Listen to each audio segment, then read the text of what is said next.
I've also been led to share this message as well. I am 35 years old. I'll be 36 this year. And all my life, I knew that I was different. I knew that I didn't quite fit in. I was aware that my perception and my process in thinking is very different from a lot of my peers. And I really worked hard growing up to assimilate and conform to what it is that was expected of me so that I could avoid retaliation. And that included me masking a lot in order to fit in order to be accepted, and to appear to be going along with what it is that everybody else was doing so that I wasn't sticking out. And I did not realize that I was autistic until I was 35. I didn't realize that I was on the spectrum. I've gone to therapy. I've gone and had evaluations for ADHD and all of that, and was at one point in time on medication for it to help, so I could focus. And that wasn't the whole extent of it. There was more to it than just me having ADHD. And what really bothers me, I guess, and I'm still processing and working through currently, is that I believe my family knew that I was on the spectrum. They were aware of there being something different, and I know that they had the resources to get me help, and I wasn't provided any help growing up.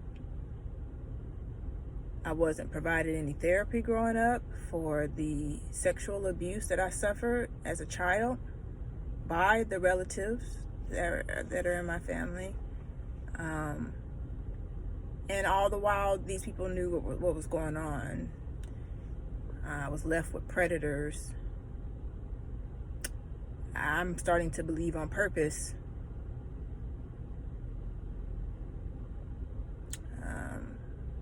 To babysit me I was under the age of 10, and I was left with this predator multiple times to abuse me.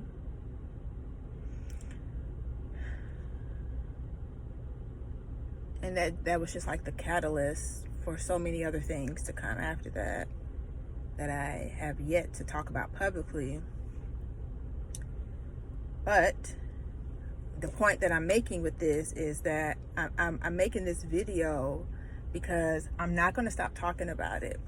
I'm not going to be quiet about it. And it's not going to just be like a one and done and then it goes away, because my whole life I've been speaking this truth, and multiple people that know me know about these things because I've told them. And the story is not changed because it's the truth. The events that happened in my life from very early on, I was in primary school, I was little. I remember the second book that I created in my studio class this past semester, I haven't showed anybody the inside of that book, but I will at some point in time. The inside of that book is literally the recreation of the basement that I was locked in as a child to be sexually abused. I recreated that basement. I recreated the basement where I was abused. the house. I remember the house specifically. It was my aunt's house. I remember the long stairwell that came down to that basement area where the person that abused me, his room, his area was down those stairs. I remember specifically each room and what was in that room. So the story, after all these, it's been over 30 years, has not changed. I have just now gotten enough courage to talk about it publicly, which is a huge deal because it shines a light on a lot of things that people want to keep swept up under the rug, and it's not going down like that anymore. I am not afraid of the people that raised me. I'm not afraid of the people that try to protect and support predators within our own bloodline, because if I don't speak up and say something about it to put it into it, it continues on, and I will be damned if my beings think that this is something that is accepted or normal. That is why I am cutting it off by speaking out. And when you tell the truth, you don't have to keep trying to cover up or make up new stories to keep the truth up. The truth stands by its fucking self. It stands alone because there is nothing else. It's only that. And until justice is served, I'm going to keep talking about it. You're not going to silence me. It's not just the people in my family, my bloodline that abuse me. There are people in my community who took advantage of me in ways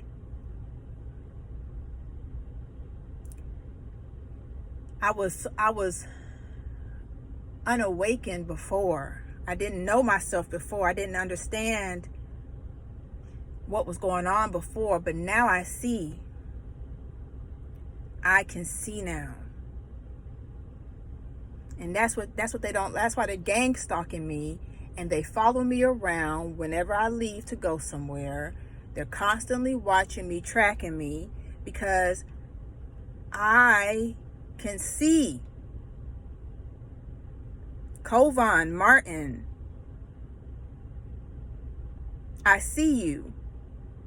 I don't know where you are, but I see you.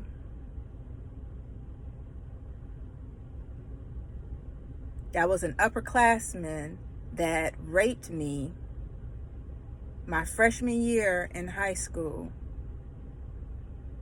Y'all literally threw me to the wolves and just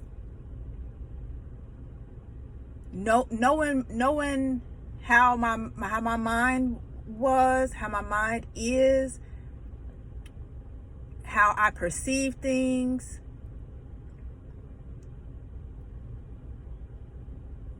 Y'all took advantage of that.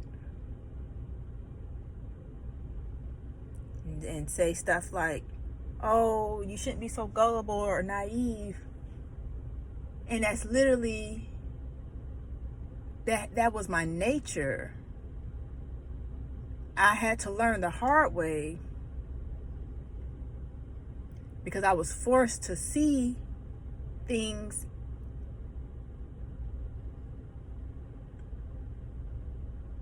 that were very hard to look at. That everybody is not honest. Everybody is not out here to love you and to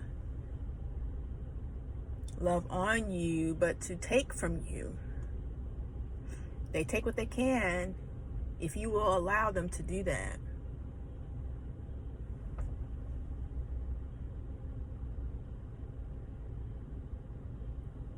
Mike Wynn is another one.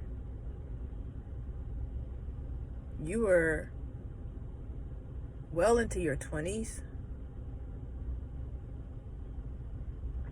And I was only 14, 15 years old. You were sleeping with children, grooming children. Y'all have to understand, this was before all this social media stuff. This was, you in a small town. Everybody kind of knows everybody. Everybody's kind of like hanging out and linking up with the same people.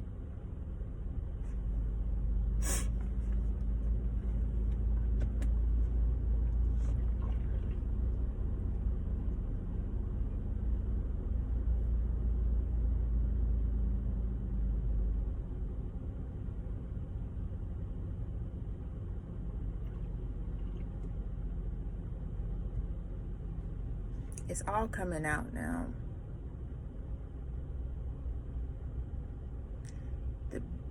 The black community has a real nasty problem.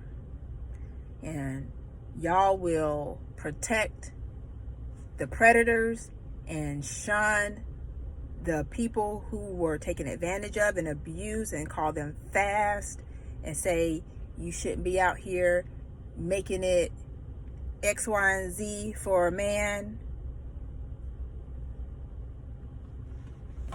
Like it was something that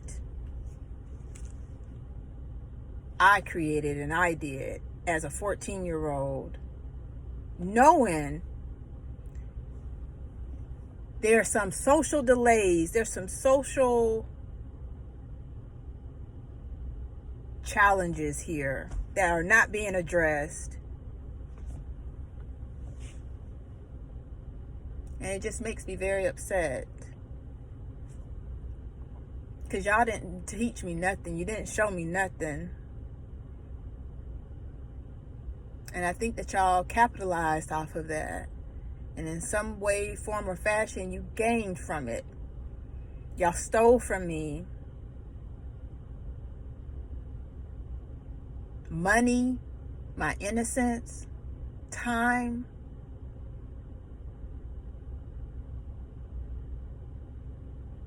But I'm still in here. I'm not like y'all. I don't even believe that I really came from y'all. Because my real parents wouldn't stand for stuff like this.